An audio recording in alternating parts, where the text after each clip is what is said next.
Outra doença rara, grave e hereditária, a epidermólise bulhosa, provoca bolhas e atrofia no corpo. É uma alteração que causa descolamento da epiderme. A doença não é contagiosa, mesmo assim, provoca muito preconceito. A característica marcante da epidermólise bulhosa é a fragilidade cutânea, ou seja, qualquer toque ou trauma, por menor que seja, machuca a pele e provoca ferida. A causa da epidermólise bulhosa é a mutação e alteração dos genes. Por ser uma doença genética, as manifestações aparecem já no nascimento e na primeira infância, quando surgem bolhas grandes com líquido amarelo e hemorragias nas áreas de maior trauma, pés, mãos e planta dos pés. Pode haver alteração nas unhas e também queda de cabelo, além do comprometimento da mucosa da boca e dos dentes. Não há tratamento específico para essa doença e nem cura. O programa Inclusão veio à casa de uma família moradora em Arapuanga, Planaltina, Distrito Federal. A gente veio aqui para mostrar uma das doenças raras que ataca a pele das crianças e dos adultos. A pessoa já nasce com essa doença chamada de epidermólise bulhosa.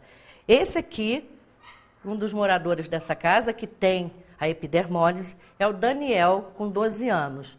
A irmã dele, a Thaís, também está com 16 anos. Nós vamos conversar com os pais dessas crianças, que é o senhor Elomar e a Mariene. Mariene, como é que foi para você, quando as crianças nasceram, ter esse diagnóstico? Você alguma vez chegou a pensar que as crianças teriam essa doença rara? Não, no primeiro momento, para mim, quando a minha filha nasceu, foi uma dificuldade para a gente, porque eu não tinha nem noção o que era a doença e com 5 dias de vida diagnosticaram a epidermólise bulhosa, congênita recessiva, né, que vai atrofiando a pelezinha dele, como vocês podem ver, a mãozinha está atrofiada, né? Então, para mim foi um choque no primeiro momento, mas hoje, graças a Deus, eu lido muito bem com a doença e sigo firme na fé no Senhor. Agora, quando ela nasceu, que você teve esse diagnóstico, foi difícil lidar com a doença logo no início? Como é que foi? Muito difícil, né? Até porque eu não sabia como lidar com a doença. Para mim, trazer ela para casa, eu trouxe com 34 dias de vida, que quando a Thaís nasceu, ela não veio logo para mim. Ela veio para mim no outro dia, né? Foi um parto cesariano e geralmente as mãezinhas de cesárea traz no mesmo dia, né? E ela veio para mim no outro dia e com as mãozinhas queimadas, a boquinha queimada. Então, para mim foi assim, muito difícil, né? De eu lidar no primeiro momento. Mas com 34 dias de vida, a gente pôde trazer ela para casa, num travesseirinho, lembro como é hoje, no travesseirinho, e estamos aí. A médica diagnosticou que ela poderia não viver nem um ano, né? Poderia viver só um aninho de vida. E hoje ela está conosco, né? O mês que vem faz 16 anos, para a honra e glória do nosso Senhor Jesus Cristo.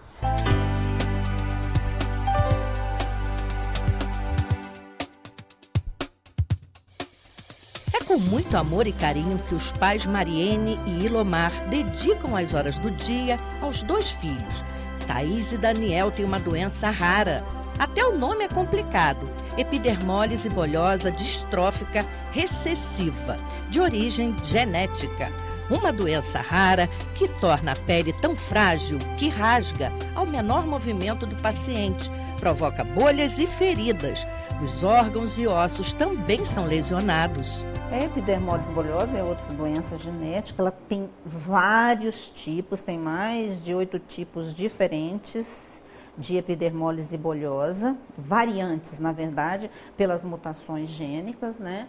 E tem umas formas que são autossômicas dominantes, quer dizer, um pai tem uma forma e a criança vai ter também. E tem aquelas formas recessivas que são mais graves, em que os pais são normais e a criança já nasce com aquele defeito que vai perdendo, chega a perder as pontinhas do dedo, o tamanho, o processo de queda da pele, porque ela não tem adesão aos planos, né? Ela falta umas proteínas que aderem à pele ao tecido dérmico e ela forma aquelas bolhas porque, na verdade, a pele se solta. O excesso de zelo dos pais, as visitas constantes ao especialista, os curativos feitos na hora certa, além dos remédios e alimentação adequados, permitem a Thaís e Daniel ter uma vida menos restritiva. Embora com a saúde precária e partes do corpo comprometidas, eles frequentam a escola e passeiam de carro com os pais que não medem esforços para diminuir o sofrimento dos filhos. O atendimento que seus filhos recebem atualmente do Sistema Único de Saúde é suficiente? No momento, sim, né?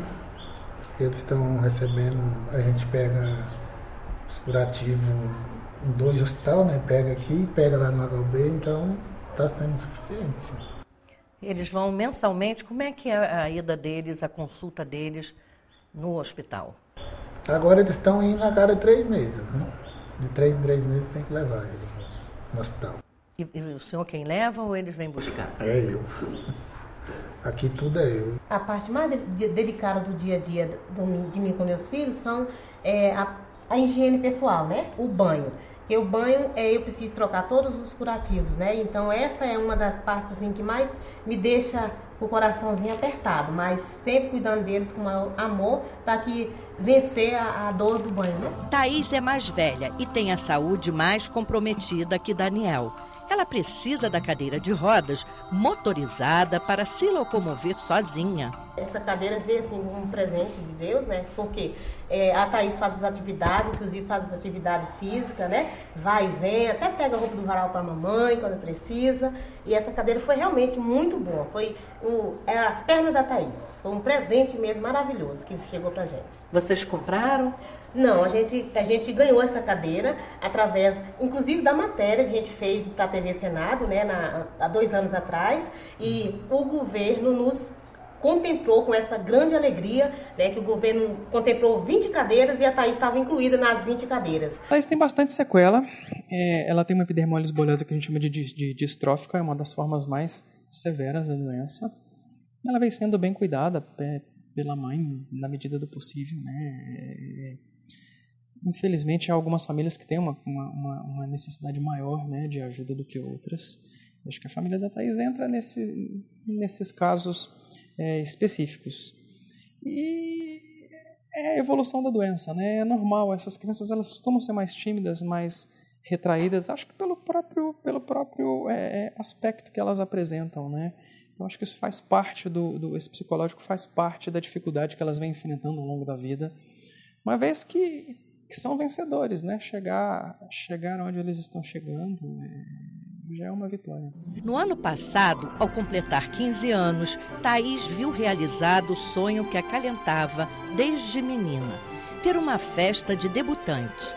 Como recordação, ela guarda o vestido amarelo bordado em dourado, modelo que escolheu para usar no tão sonhado dia. Segundo Mariene, o aniversário da filha foi bem comemorado graças à ajuda que recebeu de familiares, amigos e voluntários. Essa festa de 15 anos foi programada em mais ou menos 4 meses. Contei com a ajuda de meus amigos verdadeiros, né, que se desdobraram para nos ajudar a fazer essa festa. E foi uma festa para quase 500 convidados, né, e foi até as 4 da matina. Um baile debutante mesmo, a Thaís ficou acordadinha até às 5. Chegou em casa, foi abrir os presentes ainda. Então foi muito maravilhoso e só tenho a agradecer a todos os amigos verdadeiros que nos deu esse apoio. Daniel tem 12 anos e diz que gosta de brincar com os amigos na escola e em casa. E amigos, você tem amigos? Tenho. Quantos? 1, 2, 3? 3. 3? Acertei? Não, eu tenho mais, mas amigos verdadeiros eu tenho 3. Verdadeiros? Por que os outros não são verdadeiros, não? Não. É? Por quê? O que eles fazem? Não, eles não amam nada, não. Os amigos que vêm aqui mais aqui em casa é só 3 que vêm mais aqui em casa. Eles escolhem os amigos deles, né? Porque quando chega uma criança que quer muito levada, eles já excluem. Eles mesmos já não brincam muito porque fica com medo de machucar, né? Então eles mesmos, eu costumo dizer que eles escolhem os próprios amigos deles. E tem que ter muito cuidado mesmo para não causar ferimento na pele. tem que ter. O cuidado aí, eu costumo dizer que isso é igual ovo de pele. Se deixar cair, quebra, né? Então são coisas que são muito... Então quem tiver filho desse jeito, o cuidado maior é o carinho, o cuidado, paciência. Né? Porque tem que ter muita paciência com eles. Porque senão eles mesmo se revoltam. Né? Se não tiver paciência, eles... Então tem que ter muita paciência, senão não tem jeito. Inteligente, descolado e falante, Daniel parece determinado a realizar um sonho quando crescer. A decisão do menino surpreende a todos. Policial. Policial? Por quê? Vamos acabar com a bandidagem aí no mundo, né? E o que você vai fazer com os bandidos? Prender. É uma doença que promove a dor na criança, um desconforto, além da coceira? Promove, porque aquilo na verdade é uma ferida, né? E você ter o corpo coberto de feridas, obviamente você tem uma dor. É importante ressaltar que eles podem ter bolhas, podem ter feridas dentro da cavidade oral na boca, podem ter feridas esofágicas, e isso dói muito na hora de comer, a alimentação se torna prejudicada. Tímida e estudiosa, esta é Thaís. Ela adora ler e fazer pesquisa, que ajuda nos trabalhos da escola. Não é por acaso que ela pretende ser professora, mas o desejo maior de Thaís é conhecer uma apresentadora de programa infantil da televisão. Eliana. Eliana, você gosta muito dela? Gosto. O que você gostaria de dizer para ela? Além de dar um abraço e um beijo nela. Quer dizer que ela é muito linda. Essa doença tem cura?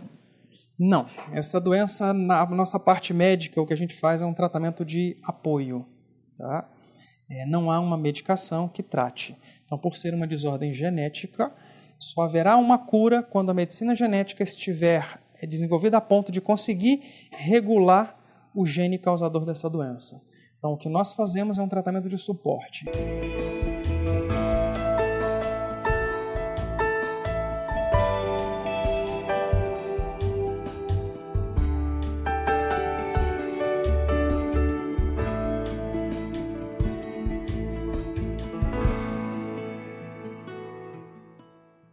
Em cada 60 mil homens, apenas um é afetado pela doença de Fabry. A doença impede que o portador produza uma enzima necessária para metabolizar a gordura. Sem tratamento, essa disfunção pode levar à falência renal, derrame e problemas cardiovasculares. Pode também afetar o sistema nervoso central e causar a morte prematura. Quando os sinais e sintomas da doença de Fabry são reconhecidos no início, os médicos são capazes de tratar melhor deles. E o resultado é uma melhora na qualidade de vida. Por isso, é tão importante que seu médico o examine se você tiver algum sintoma sugestivo, especialmente se há algum caso da doença na família. É importante também passar por um exame feito por médico que entenda bem da doença. Tiago costuma frequentar o cardiologista com frequência. Também não é para menos. Aos 21 anos, sofreu um infarto e quase morreu. Hoje, aos 33, ele faz reposição enzimática de 15 em 15 dias para garantir a saúde. Tiago é portador da doença de Fabry, doença genética de caráter hereditário, que causa deficiência da enzima alfa-galactose, substância imprescindível para o pleno funcionamento do organismo. Aos 17 anos, ele descobriu que tinha a doença. A mãe e o irmão dele também são portadores. Eu tinha picos de dores fortes, onde eu ia a hospitais e, como é uma doença difícil de diagnosticar, saía com a impressão que eu estava inventando as dores. Então, até para tomar um medicamento, às vezes para minimizar a dor, era um pouco complicado. Porque o médico achava que passava por que era invenção, né? Criança, para chamar a atenção. A doença ainda não tinha sido diagnosticada no Brasil antes? O Brasil não tinha, por exemplo, medicamento? Como é que era a história nesse sentido? Até hoje o Brasil não tem medicamento. Essa medicação é importada. Então, quando a medicação veio para ter conhecimento, a gente foi experimentar o medicamento. A doença de Fabry é crônica, progressiva e atinge vários órgãos e sistemas do organismo, explica o médico cardiologista e especialista na doença, Dr. José Sobral Neto. A doença de Fabry é um defeito genético, uma mutação genética que o paciente nasce com ausência de alfa-galactosidase. A alfa-galactosidase é uma enzima necessária para o organismo eliminar o GL3, que é uma substância que, na falta da alfa-galactosidase para eliminar o GL3 fica em excesso no corpo e começa a depositar. E esses depósitos nas células e no coração é que provoca a doença. O que é o GL3? É uma substância, é uma glicosamina. É uma substância pesada que tem que ser eliminada do corpo e que é um metabólito, que nós chamamos. Ela é consequência da degradação de proteínas, aminoácidos. O que ela pode provocar no paciente? Ela, por ser uma substância pesada, ela deposita nos vasos e nas células. Com isso, ela leva a um acúmulo e, consequentemente, a obstrução dos vasos. Para conseguir ter uma vida normal, Tiago precisa fazer reposição enzimática quinzenalmente. O tratamento é muito caro. Cada ampola do medicamento custa R$15 mil. Ele tem que usar 4 por mês. O medicamento é custeado pelo SUS. A única dificuldade que se tem é da aquisição mesmo, que é como é através de liminar pelo GDF. Então, esse é o único problema, que é comprado por trimestres. Então, às vezes, demora um pouco a licitação. Mesmo com a autorização da Justiça, Tiago esperou muito tempo para obter o remédio. Uma longa data, eu acredito que em torno de 5 a 6 anos. Enquanto isso, você ficou sem assistência? Sem assistência. Hoje eu tomo ela normalmente, só que, inclusive, estou com ela atrasada devido à licitação e eu acredito que vai normalizar no decorrer desse mês. Você faz exames regularmente, obrigatoriamente? De 6 em 6 meses eu faço acompanhamento médico para verificar como está, se ela progrediu, se ela diminuiu. Mas os exames, tudo tranquilamente, está tudo dando perfeitamente. A doença de Fabry causa manchas na pele do paciente. Tem algumas angioqueratomas que aparecem no corpo, mas são poucas. E o que é angioqueratomas? Angioqueratoma é mais ou menos isso aqui, ó. Algumas pintinhas que se aparecem no decorrer do corpo. E elas coçam? Não, normal. Não coçam, não incomodam. Toda a parte do corpo? Só a parte mesmo de visualização mesmo que incomoda. Estética. Segundo o médico que presta assistência à família de Tiago, a doença de Fabry é responsável pelos casos de infartos em pessoas jovens. Em relação ao coração, os pacientes têm alto risco de ter infarto do coração e geralmente esses infartos ocorrem numa fase jovem. É uma característica da doença de Fabry é acometer o coração precocemente. Então, pacientes que tiveram infarto ou tiveram AVC precocemente, em torno dos 20 anos, devemos pensar sempre na possibilidade de doença de Fabry.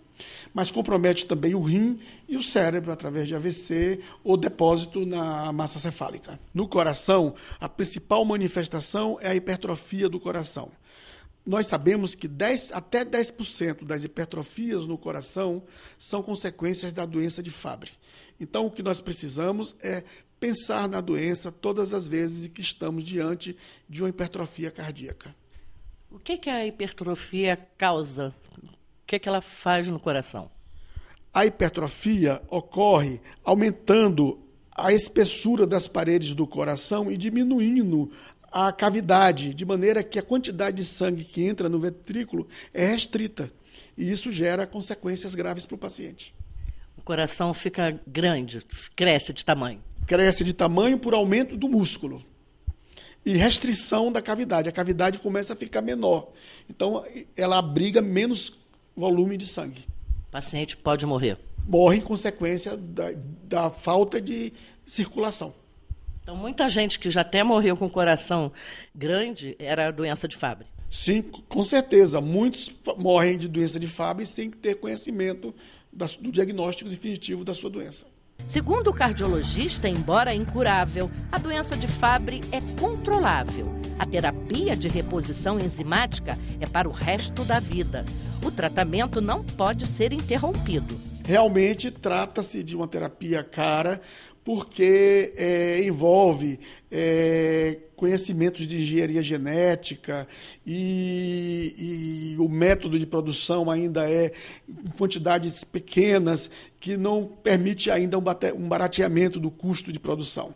Mas nós acreditamos que no momento em que mais pacientes forem identificados, mais pacientes tiverem acesso a esse recurso, a consequência natural é de um barateamento da terapia.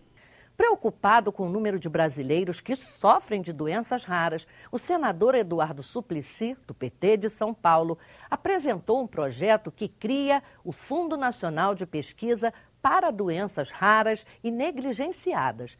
A iniciativa vai destinar, no mínimo, 30% dos recursos do Programa de Fomento à Pesquisa em Saúde.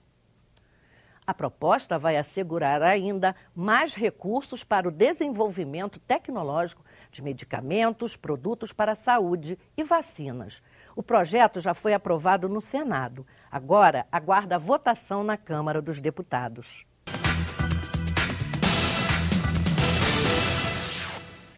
Por que se pensar num fundo para pesquisar as doenças raras? Porque normalmente as pesquisas sobre doenças são feitas pelos grandes laboratórios de produtos farmacêuticos, em geral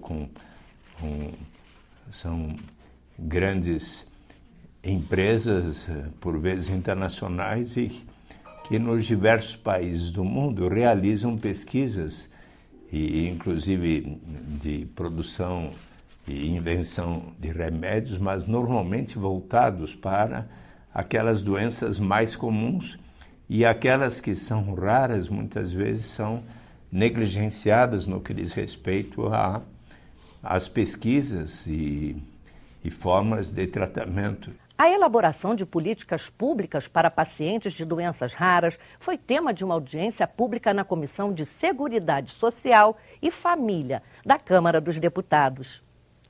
O debate com a sociedade civil, médicos especialistas e órgãos de saúde pública revelou as dificuldades em diagnosticar e realizar o tratamento adequado das doenças raras. O debate com a sociedade civil, médicos especialistas e órgãos de saúde revelou as dificuldades em diagnosticar e realizar o tratamento adequado das doenças raras. Rogério Lima Barbosa é pai de uma menina com neurofibromatose. Ele criou a Associação Maria Vitória para ajudar pacientes com a mesma doença. Para ele, a agilidade no diagnóstico é um desafio. Quais são as maiores dificuldades para quem tem doenças raras? A maior dificuldade, a doença rara, são 6 a 8 mil doenças raras. Cada doença tem a sua especificidade. Mas tem 3 eixos que é comum a todas. O primeiro é a falta do diagnóstico. As pessoas ficam andando no SUS ou onde for para conseguirem ser em diagnóstico. E isso andando, o tempo, em média, segundo dados de fora, não nosso, são 5 anos. Então a pessoa demora 5 anos para saber qual é o diagnóstico. Depois que ela tem esse diagnóstico, ela descobre que não existe um tratamento ou uma cura. A cura não existe, porque 80% das doenças são genéticas. E às vezes o tratamento é muito ineficaz, porque busca somente uma linha daquilo que ele precisa dentro de um quadro de multidisciplinaridade. Então, como cuida das coisas muito pontuais, o indivíduo ele nunca é atendido em sua totalidade. A falta de informação e também de centros especializados para o atendimento ao paciente agravam a doença e põem em risco a vida dele. Elas vivem num mundo sem informação, então elas têm muita dificuldade, primeiro, de se fazer o diagnóstico do que é aquela doença e de encontrar centros especializados, tanto no diagnóstico como no acompanhamento desses pacientes. Mesmo que aí a maioria dessas doenças, mais de 95% dessas doenças não tem tratamento efetivo, muito se pode fazer em relação à reabilitação, a acomodação do ambiente em casa e social para esses pacientes. Então, muita coisa pode ser feita e esses pacientes têm muita dificuldade de ter acesso a essas informações e a esse tipo de atendimento. Então, o Brasil ainda carece muito de centros especializados em doenças raras e de políticas de promoção de saúde para esses indivíduos, esses pacientes com doenças raras. A opinião de especialistas é que o Brasil precisa oferecer tratamento adequado. O problema de afirmar que não há dinheiro suficiente, porque o número são poucas pessoas e o custo seria muito alto, não é algo adequado, quer dizer, não é uma resposta adequada, porque pode haver uma racionalização de recursos sem prejuízo de outros setores da sociedade. Também em Brasília aconteceu o primeiro Congresso Ibero-Americano de Doenças Raras. O encontro reuniu médicos, portadores de doenças raras, representantes do governo, de associações nacionais e internacionais, para debater soluções que visam garantir os direitos dos doentes. O encorajamento das famílias, que são elas que mobilizam, são elas que sensibilizam para essa realidade, e o apoio do governo para que a gente tenha estrutura de divulgação. A importância do Congresso é porque eu acredito que as associações de portadores de doenças, eles têm um papel essencial no desenvolvimento da política e na sua implantação definitiva. Porque você sabe que no Brasil é um dito popular muito real, é que existem leis que pegam e leis que não pegam. Existem políticas que pegam e existem políticas que não pegam. Para que essa política pegue, ela precisa o quê? Do envolvimento dos diversos municípios. E a rede de associações de doenças raras, ela tem presença nos diversos municípios. E vai ser essa pressão, o conhecimento da política e essa pressão dessas associações que vai permitir que essa política entre efetivamente em funcionamento. O Congresso consolidou o debate entre todas as associações, especialistas e governos. Então que hoje toda conversa e todo questionamento sobre doenças raras que parta de Brasília, porque é onde nós trabalhamos em rede.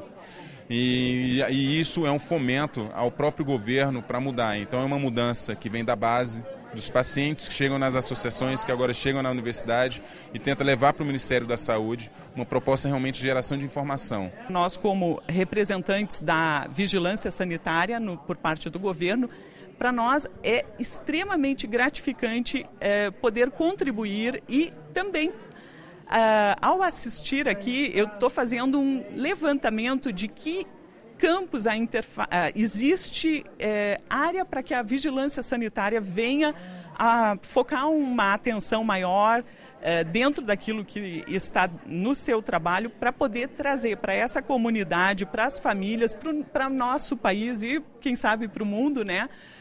Uma contribuição agregando para que a gente realmente tenha um grupo social vitorioso por uma conquista coletiva. Pacientes que participaram do primeiro Congresso Ibero-Americano de Doenças Raras e Negligenciadas falaram ao programa Inclusão sobre seu estado de saúde e as dificuldades para conseguir tratar a doença.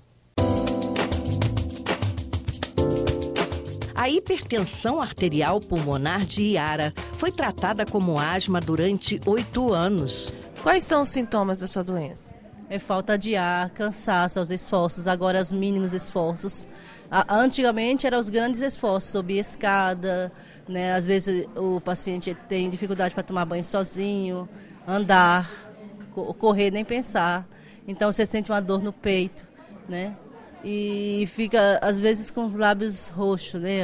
Por isso que, às vezes, a doença é chamada de lábios azuis, que fica falta de oxigenação. A médica pneumologista, que é coordenadora do Centro de Referência em Hipertensão Arterial Pulmonar do HUB, explica como a doença se manifesta. A hipertensão arterial pulmonar, o corpo ele tem 2 circulações, né? A circulação sistêmica, ou seja, a circulação que a gente mede a pressãozinha com o aparelhinho, que é a do corpo, e a pressão no pulmão, da circulação que leva sangue para o pulmão. Elas têm funções diferentes. Então, a circulação pulmonar, ela tem como objetivo captar o oxigênio do organismo né, através dos pulmões, levar para o lado esquerdo do coração, que vai mandar para o corpo. Então, no pulmão, a resistência, a passagem de sangue é baixa e a pressão é baixa. No corpo, a resistência é maior e as pressões são maiores. Quando, por alguns motivos, essas características se alteram na circulação pulmonar, então a gente passa a ter que gerar mais pressão para conseguir manter a mesma quantidade de sangue circulante no corpo, porque é ele que vai levar o oxigênio para as células, é ele que leva o oxigênio para o nosso corpo e permite que a gente faça as nossas atividades diárias. José Leda tem esclerose lateral amiotrófica, doença degenerativa do sistema nervoso, que compromete a fala e a locomoção. Sandra, a mulher dele, lamenta que a maioria dos médicos não soube fazer o diagnóstico. Ele olhou o resultado do exame e falou que ele tinha uma doença chamada ELA, esclerose lateral amiotrófica, e que ele viveria de 6 meses a 1 ano e que era para ele ficar em casa esperando o dia de morrer chegar. E claro que isso foi uma coisa super traumática, como seria para qualquer outra pessoa, independente da idade que você tenha. É brutal você receber um diagnóstico dessa forma. Homero tem ataxia e, mesmo assim, fundou uma associação no Rio de Janeiro para ajudar outras pessoas que sofrem com a doença. Procurem se associar às entidades para fortalecer o atendimento desse tipo, o atendimento e a circulação de informação e mobilização social de portadores de ataxia. E no próximo bloco, Inclusão traz mais novidades importantes para você. Não saia daí.